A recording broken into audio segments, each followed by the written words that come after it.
Donc le document que j'ai fait, vous pouvez le télécharger à cette adresse. Bon, alors, donc le principe c'est que si vous ne pouvez pas redémarrer de votre document, vous utilisez le mien. Évidemment, vu que vous avez une version plus ancienne de InDesign, vous êtes obligé d'ouvrir le IDML. Bon, pour la police de caractère, on l'a déjà installé précédemment, donc il ne devrait pas y avoir de problème. Ok, il ouvre la version 2017 de InDesign, ça ne me convient pas du tout. Je m'étais forcé à utiliser la version plus ancienne pour être plus proche de ce que vous avez dans la C6. Donc la CC 2014 que je lance maintenant. Donc j'ouvre... moi je vais ouvrir le InDesign, mais vous ouvrirez le IDML.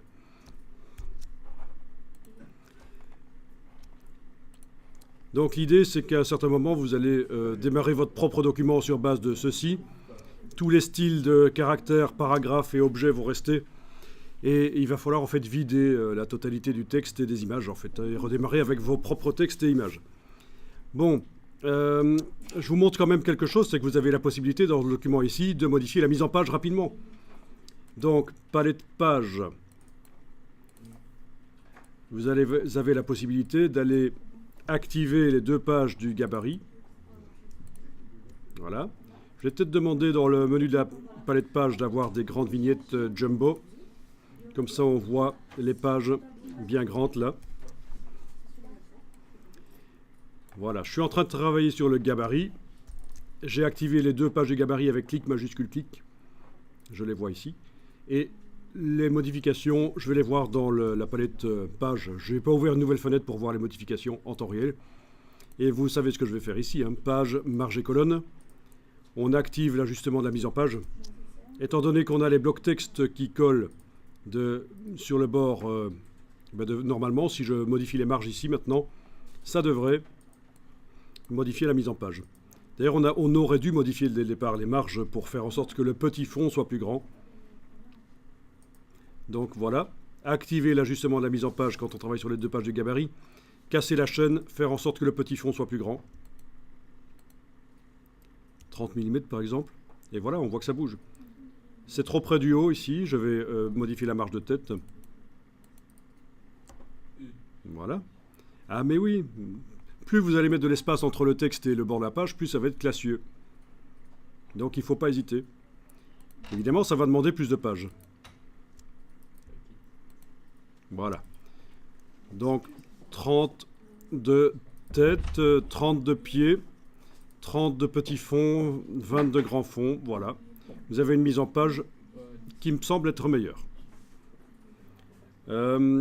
Ensuite, vous allez pouvoir adapter, bien sûr. Là, je vais revenir sur les pages. Le fait que les sous-titres commencent en début de colonne, c'est peut-être pas génial. Donc, en cliquant à côté de tout, rien n'est sélectionné. Je vais dans le menu texte, style de paragraphe, et vous allez pouvoir adapter, bien sûr, tout ça. Donc, je double-clique sur titre de second niveau. Dans option d'enchaînement, je vais dire, il commence n'importe où les sous-titres. Voilà. Le fait que les titres de premier niveau ne s'étendent que sur deux colonnes, c'est peut-être pas génial non plus. Je vais, toujours en n'ayant rien sélectionné, je clique à côté de tout, je vais double-cliquer sur titre de premier niveau. Et là, c'est dans étendue de colonne, à la place de 2, il faut mettre tout. Et je peux peut-être les aligner à gauche. Etc., etc. Vous allez donc pouvoir modifier l'aspect du document et faire votre propre mise en page.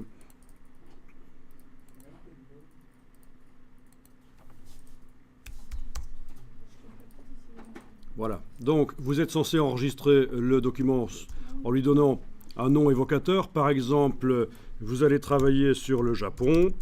Vous appelez ça le Japon 01. Ensuite, il va falloir vider tout le texte. Outil texte, on clique dedans. Attendez, il faut aller voir dans la palette des calques, parce que le calque qui contient le texte est verrouillé. Donc, je le déverrouille. Je clique là. CTRL A, touche suppression. Tout a été supprimé. Les images qui étaient ancrées aussi.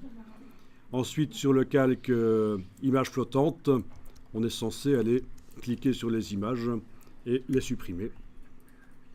Vous avez donc un document utilisable pour faire tout à fait autre chose. Ça, c'est aussi une bonne astuce dans InDesign. Quand vous démarrez un travail, vous pouvez démarrer d'un autre travail qui a déjà été fait. À ce propos, je vais vous donner une URL pour télécharger plein d'exemples InDesign avec des couleurs, des choix de couleurs déjà prévus pour tel ou tel métier, si on s'adresse à un dentiste pour faire la brochure d'un dentiste ou la brochure d'un fleuriste, etc., ça va être différent.